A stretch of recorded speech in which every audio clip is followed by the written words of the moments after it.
Hi, welcome back to the Busy Corner. This is a remake of Lesson 28 and I'm pretty excited. As you know, if you saw the previous version of this video or if you looked at 26, a little bit of dilemma in trying to make the open knitting hoops. What you can buy in the store, if you saw those videos, is something like PEX tubing, but it's stiff and you can heat it and mold it, but it wants to revert back to its original size. So you need a lot of wire in there. Once it gets warm again, it wants to go back to its size. If you buy the clear vinyl, it's heavy. This weighs over 3 pounds and cost me $13 just to make this piece. And it's a little sticky to move your stitches around on and unwieldy, especially if you have any kind of issues with your hands. And it just reeks. My craft room just smells from all this tubing being in here. So that's what you can buy at Home Depot or Lowe's. Same with the braided tubing. It too has an odor. It's a little slicker, but I wasn't satisfied with that. I even tried heating the PVC pipe. There's a bunch of videos how to do it. Put sand inside and yada yada. The results are iffy. I didn't use a jig or anything on this, so you can see it's a little lopsided, but it does stay once it cools. And you have to be very careful. There's fumes that are produced when you heat PVC pipe. Do it outside in a well-ventilated place. So that's not necessarily very safe, and it's not very attractive. You know, I cut off my knitting needles, but if you have one on each side, and if you are bringing your stitches up, there's always this bottleneck. You know, I even tried sanding my plastic knitting needles. There's a bottleneck where that join of that, this is the one I sanded, so it's a little bit better. There's a bit of a high spot where the tip meets the shaft. So I wasn't crazy about that. And it was hard to get it right every time. That was kind of a waste because these are $8 a pair or so. So I even tried some other tubing online that was supposed to be food grade. And they told me it wouldn't smell, but it does smell. And I don't like that. And it's a little bit stickier. It's very soft. And it cost $20 just to get these 2 4-foot pieces shipped to me, and for the price of the tubing was $20. So it's very soft, but again, it's heavy and it's fairly sticky. So in the end, I feel like I really got lucky because I found a local company that manufactures polyethylene tubing for the industry, and I had to buy a huge amount of this because they, you know, it's wholesale. So I had to buy 100-foot rolls, and I had to have a big minimum order. But, you know, we're going to really gain by this because now I can do the whole set of 15 hoops, and I came up with an idea for some little cover pipes. Later on in the video, I'll show you how to do these. These are going to be for your tips for the 50, 70, and a US 80, and I'll show you how we're going to use those. But each set is going to come with 15 hoops, and will consist of your smallest being the US 15. This is your 12-inch. It's still going to be white, but the other ones are this cool orange, and this is 16-inch, 24-inch, 36, and you can see it's shiny. It's a little bit slicker. If you want it to be more slippery, just take a piece of wax paper, like you do any of your knitting needles, crumble it up a little bit, rub it along your hoop. This is the US 17, I love the purple, 36, 24, 16-inch, and then your little baby 12-inch I'm going to keep in a white polyethylene. Then your next size up are your US 19. I couldn't get these in the colors. But the white is nice, and again, it's a little slicker and shinier than typical polyethylene tubing. Be careful as you're molding it. If you pinch it too tight, it will kink. So, but because of the nature of this, I only needed 1 wire in some of these. So this is your 36, a 24, and a 16. These basically are the ones you're going to use for knitting in the round. Or if you wanted to do just a scarf and you don't have to join the ends. But this way you can do something even like leg warmers and things like that. And then the last size is a set of 4, and these are US 35s. And these are in the 16-inch, 24-inch, 36 inch, and this is your big one, 48. Now I put 2 wires in this, and I left it fairly flexible because what you're going to do with your 35s, they are going to be your basis for the little tips. And these tips are going to solve a whole lot of problems. One thing, this tubing I got obviously in these big sizes, and I thought it was going to be more flexible than it was. And when it wasn't, I thought, there's a real dilemma here. I can't bend this around like I wanted to. But then I realized that I had a problem making a cowl that I'm going to show you in the next video. And it was hard for me to get just the right size for a knitting hoop for the yarn. And you'll see in the next video how I kind of came up with an idea of putting tape on one side. And that made me think, gosh, I only really need to have my size cover pipe on one side of the hoop, and I'm going to show you later in this video what we're going to do. But these tips are all going to fit on your US 35. You'll see there's a slight curve because there is naturally to the pipe, but I've plugged the end with a wooden disc that I cut, and these will just slip right over your US 35, and you will cast onto that, and this will make your 50. This makes your US 70, and you'll see inside I put a little felt collar. And that's going to help it stop banging around too much. But it will also make it easier for you to shift back and forth as you're knitting.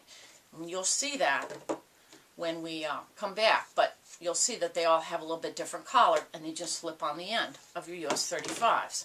And they don't fit tight, but that's good, because if you're knitting back and forth and using this like you do the stationary rods, you'll want to change it. So when we come back, I'll show you how to use it. Okay, before I show you how to knit using the little cover pipes, I forgot to tell you how much this was going to cost and the shipping. You can see I'm quite the little saleswoman, right? So, because I saved so much buying so much of this tubing and the wire, I'm able to sell these for only $28. I think that's a pretty good price.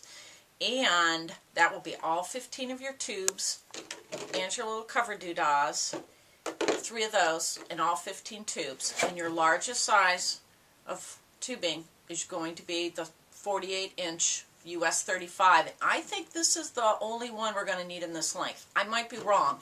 If you want, like the US 19 and a 48, I can still get it in the box. If you live in California or someplace farther from, Ohio, which is where I'm shipping from, this is $18.90 to ship it.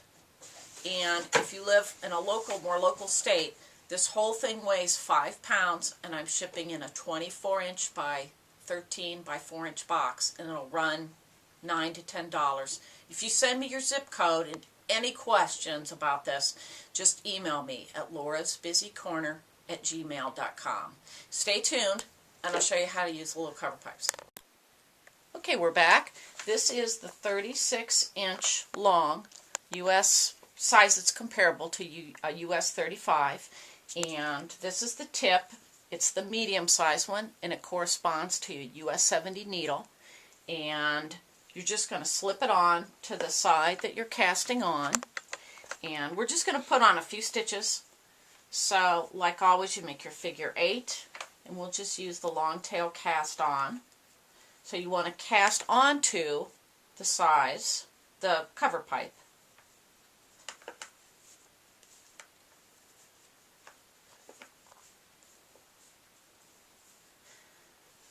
Now, as you make more stitches, it's just like circular needles. You cast onto the shaft, and eventually you're going to have enough stitches on there that they'll go down to the cable. And we'll just do that, just so you can see. So now, those stitches are on, if you will, the cable, just like a circular needle would be. Now, let's say I want to knit in the round. Well, I would have to have enough stitches to come all the way around. I would have had to put on that many stitches. And as I knit, and these come around, we're just going to pretend for a moment, assuming those were stretched all the way over. And here they are, all the way up at the top. Now, there's a little bit more of a trick your first row, because you want to make sure you keep your cast-on loops to the inside, and so you don't twist the stitches. So, slide them up, and then you would be knitting from these looser stitches with your fingers and putting them back onto the side. Now, let's pretend that instead of that, we want to knit back and forth, just like we do the stationary rods. We're not going to knit in the round. Let's say you want to make something flat, like a blanket. So you don't need to, you could keep going around and just not joining it, or you could knit back and forth.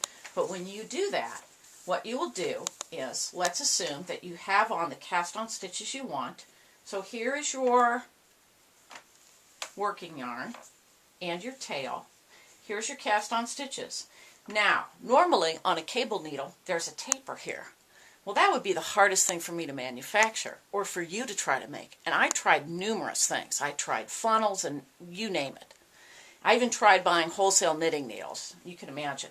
But this works out much better because now it's so much easier to move your stitches around the tubing and much easier on your wrist and hand. And now, when you go to make your first row, you're just going to take your cap off and put it on this side. Now, bring your stitches up to the top and knit them just as you normally would. Now, remember, when we are knitting using these as stationary rods, you don't flip the stitch over. You put it on as you make it, if you know what I mean. And if you want to, you can adjust it by pinching it together at the base. So I'm just making front stitches here, for example. Notice that I'm forming the stitches onto the cover pipe, and that's what sets the stitch size. It doesn't matter what the cable is,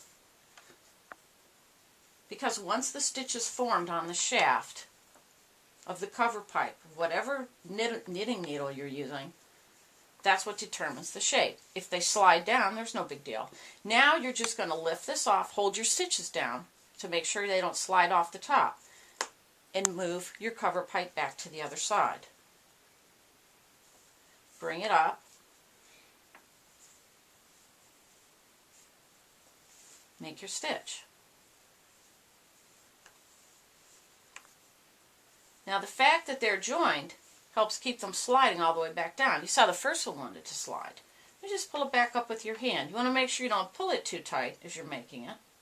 These are very loose. I'm just doing this for the video, just to give you an idea. Now, if you were knitting in the round, you wouldn't have to shift your cover pipe back and forth. And again, there are some of you I know who are not using what would basically be the US 80, the very biggest size. But for those of you who do, I think this is going to work just fine. And again, when you go to take this off, the yarn will be on your, make sure that you push the yarn back down, shift the cover pipe back to the side, make your first stitch. Don't pull this too tight, because you don't want to tighten up the stitch you made previously. The more stitches are on, the more easily they'll stay towards the top.